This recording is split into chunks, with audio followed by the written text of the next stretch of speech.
เจ้าสบายดีเนาะวันนี้บ้านเฮามีงานเนาะงานดองบ้านดุษาเมื่อสิบคนต่างประเทศอันนี้เป็นความสามัคคีของบ้านดุษาอะไรเนาะงานดองงานเนี่ยกับลาบผักแกงช่วยกันนี่นะประเพณีบ้านเฮาทีนี้กันยังขอเป่าไฟเนาะชายกับผักลาบผักแกงแล้วก็เครื่องเสียงในบ้านเราเองเนาะเครื่องเสียงของทางจักรชกเนี่ยเนาะเป็นผู้มาประกอบส่วนช่วยไอ้น้องในงานบาสีแขนหรือว่างานแต่งดองเนาะงานวิวาห์มหามงคลเนาะทางบ้านดุษาเฮาในกระทั่งอากาศก็ถือว่าสุดๆกันไปดีเย็นเบื้องนี้แมนโซนของทางแม่ครัวเนาะผู้ปฏิบัติชอบของอยู่ของกินกันโตขึ้นตั้งก็สิได้แม่ครัวปูหมอนและแม่ครัวปูหมอนเนาะแล้วกันอยู่หลังบ้านตกแต่งอาหารขึ้นโตขึ้นตั้งเนาะในการปฏิบัติหน้าที่ของใครของมันนะแต่ว่าพระเจ้าก็ได้มีความสามัคคีกันดีเลยเนาะนี่เป็นผักหอมหรือผักหอมแคมเซ่เขาเองเนาะแคมเซ่เพราะเมืองบ้านโรสานเมืองเซโปนเขาเนี่ยมันอยู่แคมเซ่เซโปนเนาะนี่มันอาหารนี่มันทั้งเจ๊ใบคับได้เป็นผูกปรุงแต่งได้มันจะเห็นความสะอาดได้สุกลาบกับใส่สุกมือข้างในได้ทั้งมีวอนเนาะเสียคนเป็นผู้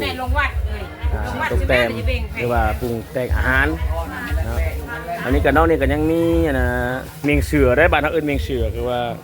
ในภาษาผมใช้ว่าตอนลูกคอเนาะเมียงเสือตอนเช้าแต่ยังมีพาหิพาคลองอีกจะน้อยบางทีบางคลองมีอย่างแน่เขาจะได้เบิ่งติดตามทำกันว่ามีจักผ้าเนาะแต่ตอนนี้ก็ถึงเอาทั้งพ่อครัวแม่ครัวไปก่อนเจ้าเบื้องนี้แม่นเป็นกะเป็นผู้นั่นเนาะใส่ข้าวใส่กับข้าวเนาะพระเนกนะย้ายข้าวใส่ข้าวใส่กับเนาะปลาโตขึ้นตังให้พี่น้องเขางานตัวนี้งานดอกงานนี้มันบุยบัดเชิญได้บ้านเขาได้มีแต่บัดบวกเราเข้ากันเนาะมารวมสามัคคีเนาะดูว่าหลังจากผักลาบผักแกงเนาะตกแต่งเดินครัวแล้วทั้งพี่น้องเขากลับมาช่วยกันนะเนาะจัดโต๊ะจัดตังได้เนาะขึ้นอาหารจัดโต๊ะจัดตังให้น้องเขาหับแขกเนาะ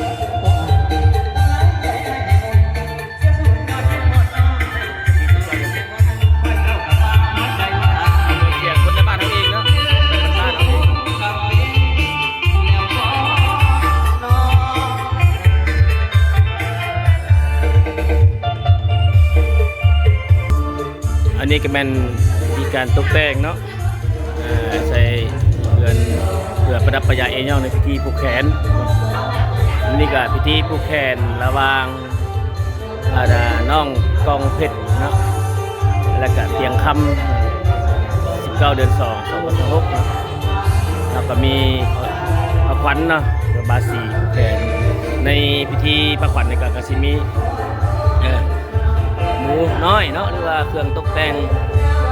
ถวายโดยเป็นศาสนาทางพราหมณ์เนาะจะได้ผูกคอตะแขน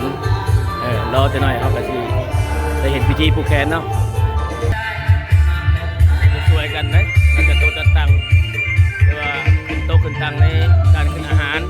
ในโต๊ะจะตั้งเนาะได้พี่น้องหมดซุ่มเผ่าผู้ไทยเขามีหมดมีซุ่มเนาะทางบ้านหัวสานคนมีหมดมีซุ่มได้เป็นเผ่าผู้ไทยอันนี้แหละเขาจะเอิ้นว่าเมียงเสือเนาะภาษาผู้ไทยเอิ้นว่าเมียงเสือเนาะทั้งน้องมาตอนเช้าตัวนี้เนี่ยเอิ้นว่าปั้นนี่ก็ต้นลูกข้อบอกอย่างนี้ในภาษาผู้ไทยเขาจะว่าเนาะแต่ว่า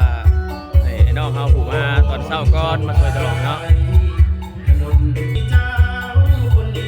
แต่โตเพิ่นก็จะได้ยายเมียงเสือก้อนตอนเช้าเนาะหลังจากยายเมียงเสือแล้วมันก็จะได้มีบาสีแขนเนาะแขนแล้วก็แล้วพิธีแขนแล้วก็สิได้ย่อพระเข้าอีกตัวนึงเอิ้นว่าพอต่อแขนเลยกินแรงพาง่ายมันเนาะเจ้าเอิ้นนั่นดูใน จุดนี้แม่นบอนทางเฮือนเจ้าสาวเนาะแต่ทางผู้เฒ่าผู้แก่มาแต่เช้าผมก็จะได้กินเมียงเสือภาษาผู้ไทยว่าเมียงเสือแต่ว่าปันเช้าปันภาษาบ้านเฮาก็สิแม่นน้องนั่นเนาะตอนลูกคอตอนเช้าเนาะนี่ไปที่คลองผู้ไทยบ้านโนสานเฮาตอนนี้ก็แม่นพิธีเนาะแขกเคยเนาะ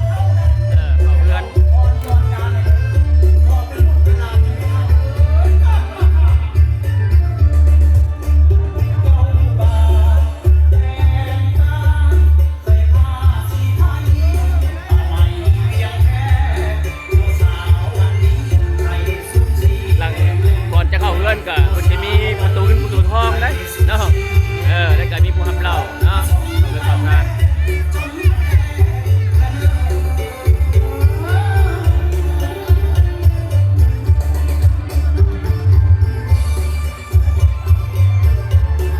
มีขันหมากเนาะหรือว่าเป็นขาดองซอส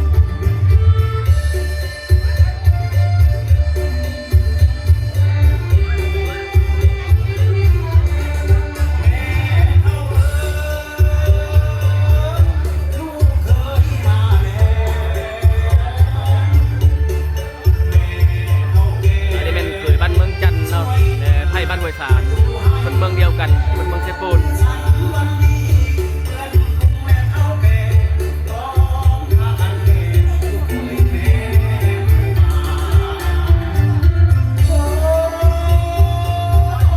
มาทำกับบรรยากาศไอ้น้องมาตุ้มตอมเนาะ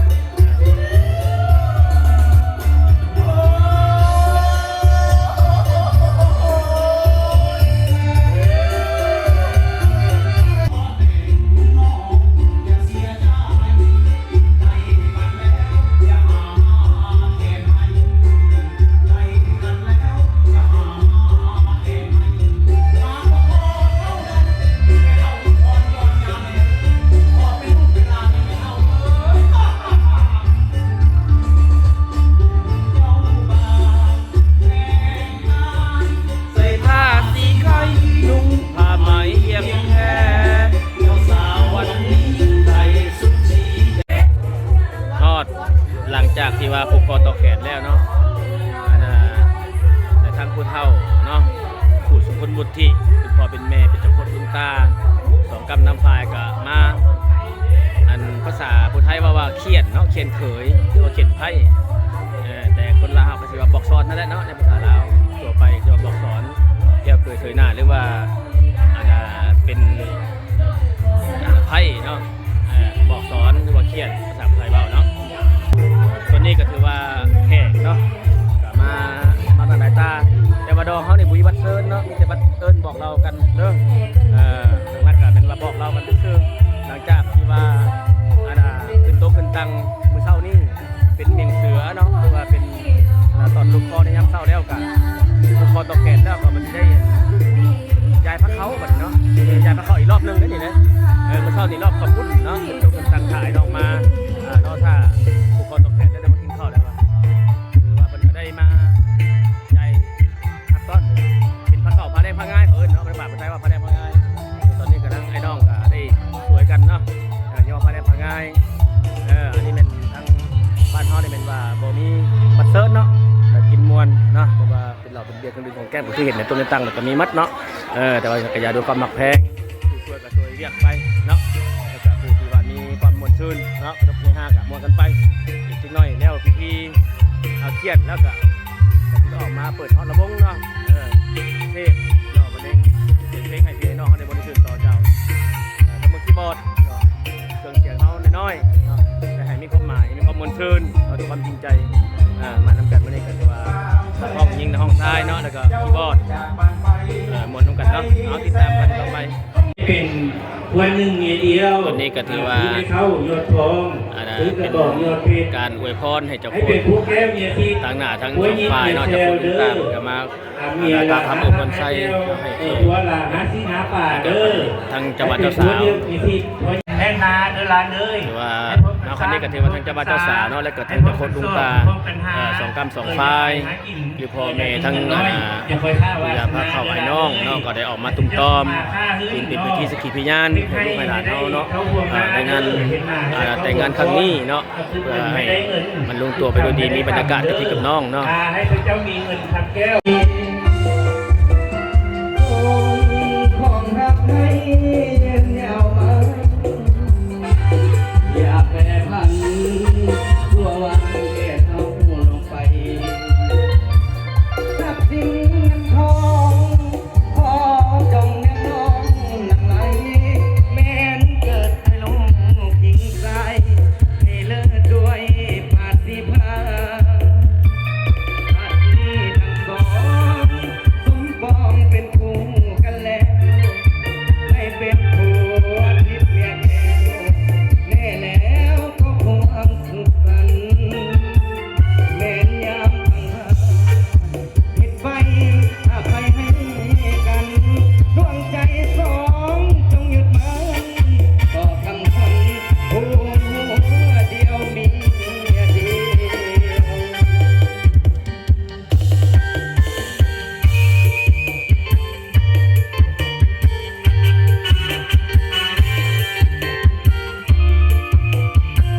ยิ้มใส่กันเลยให้กระเป๋าสาวๆยิ้มใส่กันเลย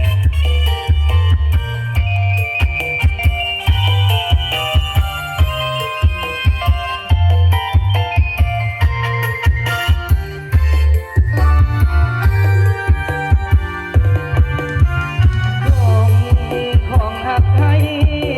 ยาวมา เสียงใจก่อนผู้ใหญ่ก็เคยไปขอน้องจะคอยมุมรักถ้าไปสู่ขอเป็นเคยบ้าน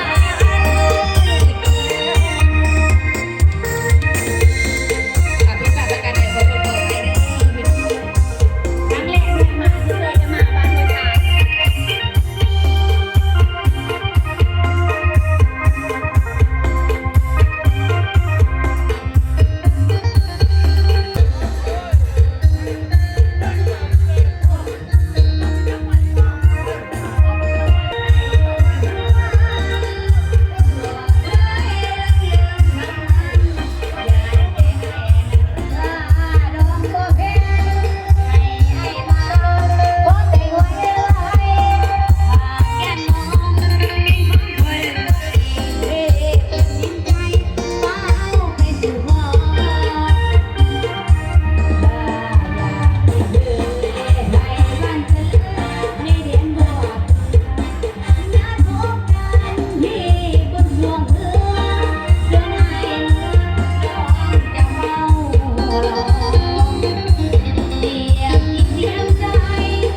ทองแบบบนบนแล้วว่างามอยู่ดอกแต่มันทองตำลาบ้านเฮายามน้องเอาจางก็เป็นภาษาแบบลาวน้องเอ้ยจะลงมัวเมาเงินเจ้าสาวไอ้หนุ่มทองทองนี่ของลาวเจ้าผมเพียงแค่เคยมีมาตั้งแต่ต้องอย่าไปสังคมบ้านเขาทั้ง22ทั้ง14ประเพณีลาวแม้แต่ของกินกับเขายังมีลาบเขาคนปลาดุกนาผมดำไอ้ว่ามันงามเป็นแนวงามซาบซึ้งใจลำพึงเสน่ห์มาเขาเป็นคนลาวน้องแก้วตาอย่าหลงสีแสงน้องอยากไปลงผมแดงน้องลาวคำแพงจนลืมผมดาว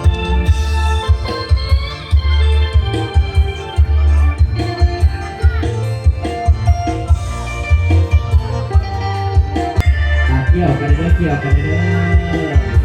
เกี่ยวเอาส้มเอาใส่คำพูดแล้วลูกหลานผู้สักของพวกมันเอง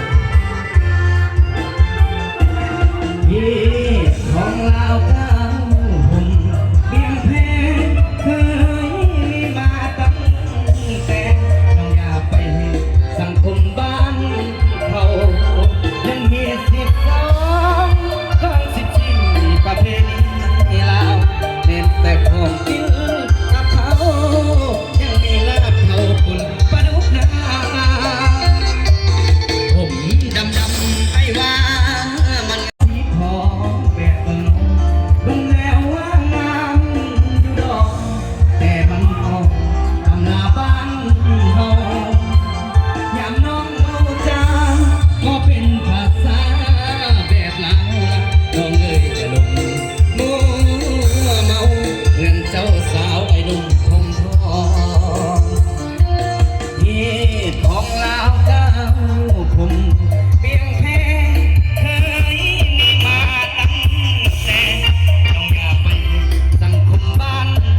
เที่ยวกันเด้อ